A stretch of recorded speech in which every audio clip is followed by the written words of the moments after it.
जय हिंद। पुलिस का एक इंस्पेक्टर अपने कमरे में बैठा शाम को इंतजार कर रहा था कि एक व्यक्ति उनसे मिलने आएगा और उन्हें लाख रुपए देकर जाएगा। अब दरअसल 2 लाख रुपए कथित तौर पर रिपोर्टेड फैक्ट्स के मुताबिक इंस्पेक्टर साहब को इस व्यक्ति से लेने थे। इंस्पेक्टर साहब इंतजार में लगे हुए।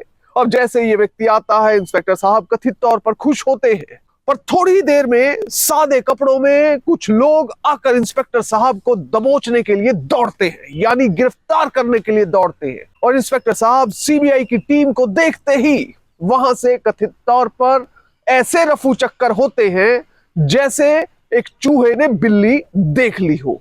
इस केस के बारे में बात करेंगे, पर सबसे पहले आपसे अपील कि आप बड़ी संख्या में हमारे वीडियोस को देख रहे हैं पर चैनल सब्सक्राइब नहीं कर रहे।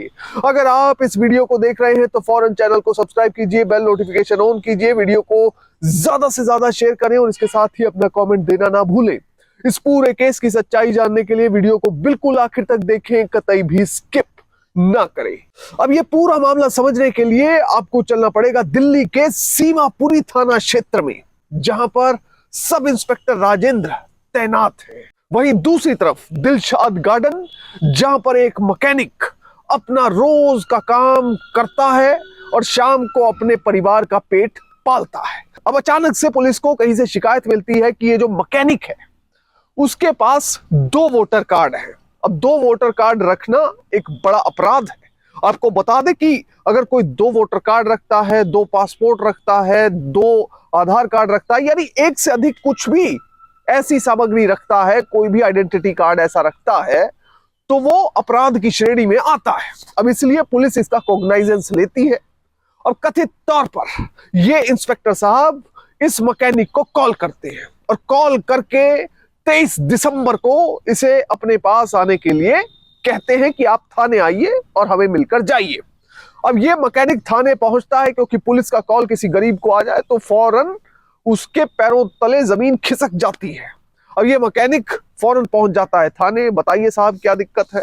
अब इंस्पेक्टर साहब कथित तौर पर इसे सारी कहानी बताते हैं कि भाई तुम्हारे खिलाफ तो शिकायत आई है, 2 वोटर कार्ड हैं, उनका नंबर, उनकी डिटेल्स मेरे पास आ चुकी है, शिकायत आ चुकी है, इसलिए अब तुम्हारे खिलाफ होगी एफआईआर रजिस्टर और तुम्हें थानों के और अदालतों के चक्कर लगाने पड़ेंगे। आरोप के मुताबिक गरीब मैकेनिक जब ये बात सुनता है वो हिल जाता है। अब उसे ये नहीं समझ आता, ना तो कोई बड़ा क्राइम किया, मगर 2 वोटर कार्ड के लिए उसे इतनी बड़ी बात कैसे कही जा रही है या उसे इतनी बड़ी सजा कैसे मिल सकती है, क्योंकि वो इस अपराध से शायद अनभिज्ञ था। बहरहाल ये बात करने के बाद आरोप के मुताबिक इंस्पेक्टर साहब कहते हैं कि तुम्हारी जान बच भी सकती है अगर तुम 4 लाख रुपए की रकम मुझे दे दो।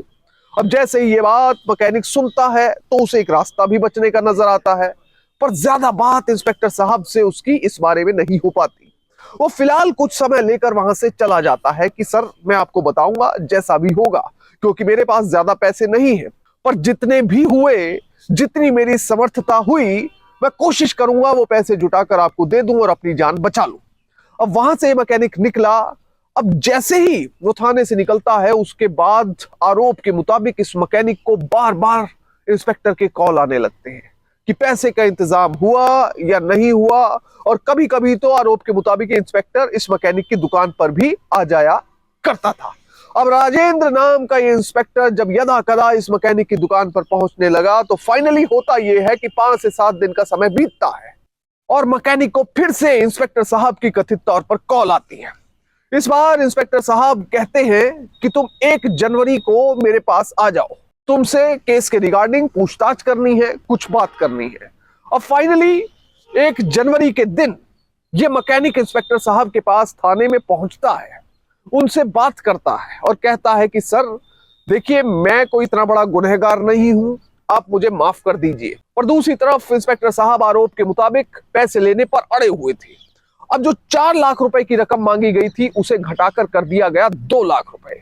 सिर्फ 2 लाख रुपए दे दो, तुम्हारी जान बख्श दी जाएगी। अब इस बात के लिए मैकेनिक तैयार हो जाता है। मैकेनिक घर आता है, उसके जो घर वाले रिश्तेदार होते हैं वो उसको सलाह देते हैं कि देखिए पैसे देना तो बेकार है, आप क्यों पैसे दे रहे हैं, इस केस में कोई जान नहीं है, पुलिस वाला सिर्फ आपको डरा धमका रहा है। अब एक सज्जन की बात सुनकर मैकेनिक को समझ आ जाती है। वो फाइनली इस इंस्पेक्टर के खिलाफ शिकायत करने के लिए चला जाता है सीबीआई यानी सेंट्रल ब्यूरो ऑफ इन्वेस्टिगेशन के दफ्तर में। वहां पर जाकर अधिकारियों से मिलता है, कहता है साहब दिल्ली पुलिस के एक सब इंस्पेक्टर साहब जिनका नाम राजेंद्र है वो मुझसे लगातार पैसे की डिमांड कर रहे हैं और मेरा कसूर ये बता रहे हैं कि मेरे पास 2 वोटर कार्ड हैं, इसके लिए मेरे ऊपर बहुत बड़ा मामला दर्ज हो सकता है। अब सीबीआई के अधिकारियों को वो बताता है कि 4 लाख मांगे थे, 2 लाख में सेटल करने की बात कर रहे हैं। 1 जनवरी को यानी सेम डे उन्होंने 1 लाख मांगा, 2 जनवरी को 50,000 और 1 महीने बाद फिर 50,000, यानी किश्तों में रिश्वत मांगने का आरोप इंस्पेक्टर साहब पर लगा। अब बहरहाल 1 जनवरी का दिन तो निकल जाता है। अब 2 जनवरी का दिन आता है यानी अगला दिन जो कि गुरुवार था। अब 2 जनवरी को इस मैकेनिक को जाना था इंस्पेक्टर साहब के पास और रिश्वत के कथित तौर पर पैसे देने थे। अब सीबीआई की टीम को जैसे ही इस बारे में जानकारी मिली कि इंस्पेक्टर साहब सीधे तौर पर रिश्वत मांग रहे हैं, वो पहले ही सतर्क हो चुकी थी। इससे पहले जो आखिरी मुलाकात हुई थी, सीबीआई की टीम ने प्रिलिमिनरी इंक्वायरी कर ली थी और उसी इंक्वायरी के दौरान एक बातचीत की रिकॉर्डिंग सामने आई थी जिसमें कथित तौर पर इंस्पेक्टर साहब रिश्वत के पैसों की डिमांड कर रहे हैं। अब इतना सबूत पुख्ता होता है सीबीआई को या किसी भी इन्वेस्टिगेटिंग एजेंसी को अपना केस स्टैंड करने के लिए। प्रिलिमिनरी इंक्वायरी कोई भी इन्वेस्टिगेटिंग एजेंसी सिर्फ इसलिए करती है कि जो आरोप लगे हैं उनमें कितनी सच्चाई है, ताकि केस को कोर्ट में अच्छे से मजबूती से लड़ा जा सके और केस कोर्ट में स्टैंड हो और फाइनली उस मामले में कन्विक्शन हो। अब बहरहाल सीबीआई की टीम 2 तारीख के लिए तैयार हो रही थी क्योंकि 2 तारीख को रिश्वत का पैसा या यूं कहें कि इंस्टॉलमेंट कथित तौर पर दी जानी थी। सीबीआई की एक टीम तैयार की गई।